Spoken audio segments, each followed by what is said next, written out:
A gente não pode jogar nessa crise todas as outras questões que estão por aí no mundo, na ordem internacional, na história, senão a gente não tem caminho, não tem caminho para isso. Então, a análise, eu acho que já diz o nome, ela tem que decompor os elementos, tentar dar um sentido para a gente entender do que se trata. Né? Então, em primeiro lugar, eu já vou deixar muito claro o seguinte, na minha avaliação. Se você olhar na história das relações internacionais, você tem questões puramente geopolíticas, e o que isso significa? Significa que são implicações que levam em conta a disputa de espaço, a disputa de território, a disputa de recursos. Ponto. Tem outras que têm questões ideológicas envolvidas, como foi todo o período da Guerra Fria. Não só, estou falando da Guerra Fria porque foi muito claro. Então, havia disputa de projetos de poder pelo mundo inteiro. Cada palmo de terra do planeta era disputado por duas concepções completamente antagônicas, em tudo. Outro dia eu estava dizendo, sempre digo isso para os alunos, que o meu pai era comunista, foi do Partido Comunista, eu também fui do Partidão, e a gente discutia tudo, a pessoa não entende hoje. Desde futebol, eu estou aqui no interior, aliás, na casa da minha mãe, eu me lembro, eu era adolescente, eu saí na rua, os caras gritavam, vai torcer para a Rússia, hein? E pior que era. Então, torcia, era tudo. Então, a propriedade privada, socialização dos meios de produção. Tem o filme do Kubrick, lá, o 2001. O Tarkovsky fez o Solaris. Olimpíadas. Então, isso daí, não que a ideologia tenha acabado, né? Mas ideologia pode se articular com geopolítica também. Então, você pode ter coisas geopolíticas, você pode ter coisas ideológicas, e você pode ter ideologia geopolítica. O caso da Ucrânia, em questão, na minha avaliação, é puramente geopolítica. Então, se a gente começar de qualquer lado, colocar questões ideológicas, nós vamos entrar num labirinto, não tem saída. Porque são referências que não é como a Guerra Fria, que havia claramente dois mundos em disputa. Né? Não tem dois mundos em disputa. Tem uma disputa de estados, mas não de forma de olhar o mundo. Isso não existe. Não tem. Como já teve em outras épocas no passado. Quem estuda relações internacionais, ou história, tudo sabe que é a discussão de equilíbrio de poder entre as grandes potências. Né? Essa ideia, quem tem mais se equilibra, se é império. Isso aí durante séculos existiu isso. E durante esses séculos se acumulou uma sabedoria, um conhecimento sobre a forma como as grandes potências agem, disputam, que é o chamado pensamento realista em relações internacionais. Estou fazendo esse passo a passo para colocar a posição, mas que nesse caso, repito, nesse, não em outros, eu não vou generalizar, acho que é o realismo. E o realismo coloca muito claro em termos de interesse e negociar interesses da melhor forma possível, né? De forma equilibrada, equilíbrio de poder. Eu lembro que a ideia de ordem é de equilíbrio, né? Então, se é isso, nós já podemos passar para esse primeiríssimo lugar.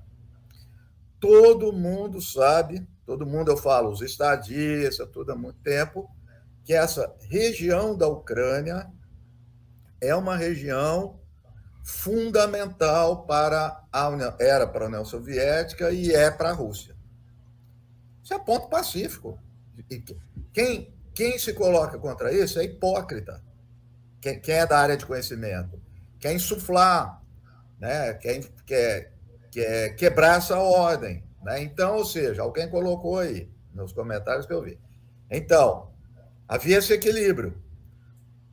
Até então, na Guerra Fria. Quando acaba a União Soviética, quando acaba o Pacto de Varsóvia, quem estava lá do outro lado da OTAN tinha duas possibilidades.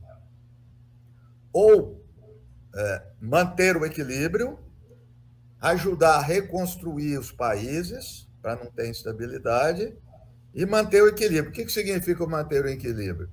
São as chamadas áreas de influência. Eu sinto muito, isso continua existindo. Então, isso daí é região da Rússia. E quem falava isso?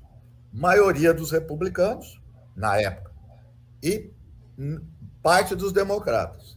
Segunda opção, já que eles enfraqueceram, vamos para cima, que foi a posição que prevaleceu do Bill Clinton, dos democratas.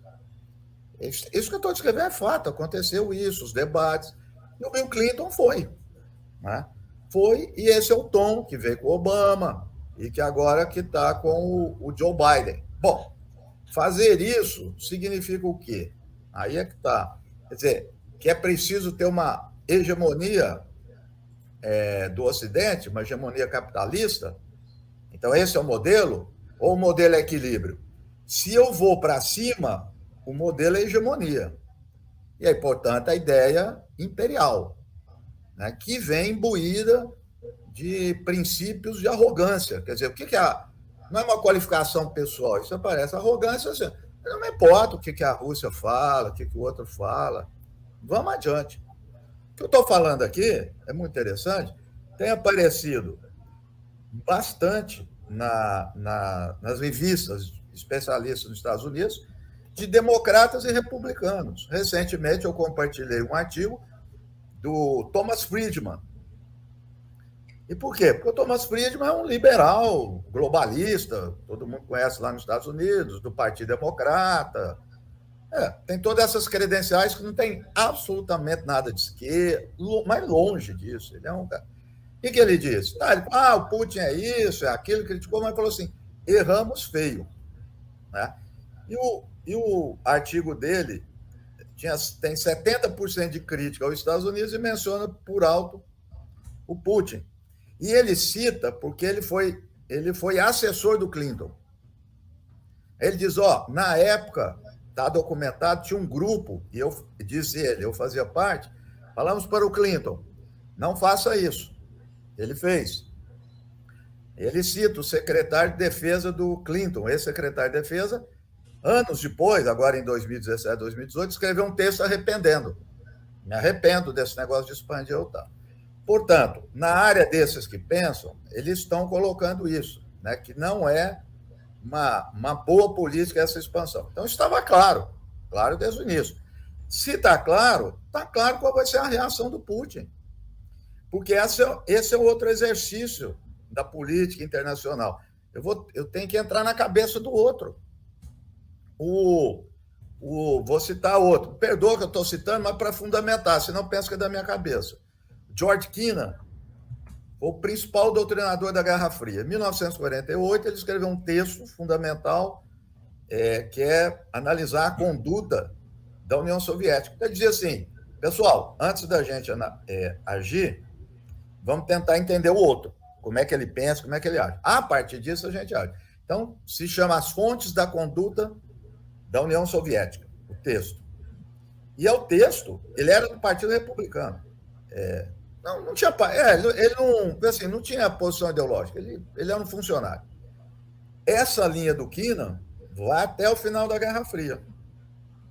O Kennan já estava velhinho, tudo. Quando ele viu o Clinton fazer, ele falou, não faça isso, meu filho, você está louco. George Kennan lá com 90 anos, não faça isso, não é assim que lida com a Rússia. Não pode lidar assim com a Rússia. Então, não foi falta de debate, orientação, de coisa para chegar nesse ponto que está. É como se dissesse, crônica de uma morte anunciada, crônica de uma guerra anunciada.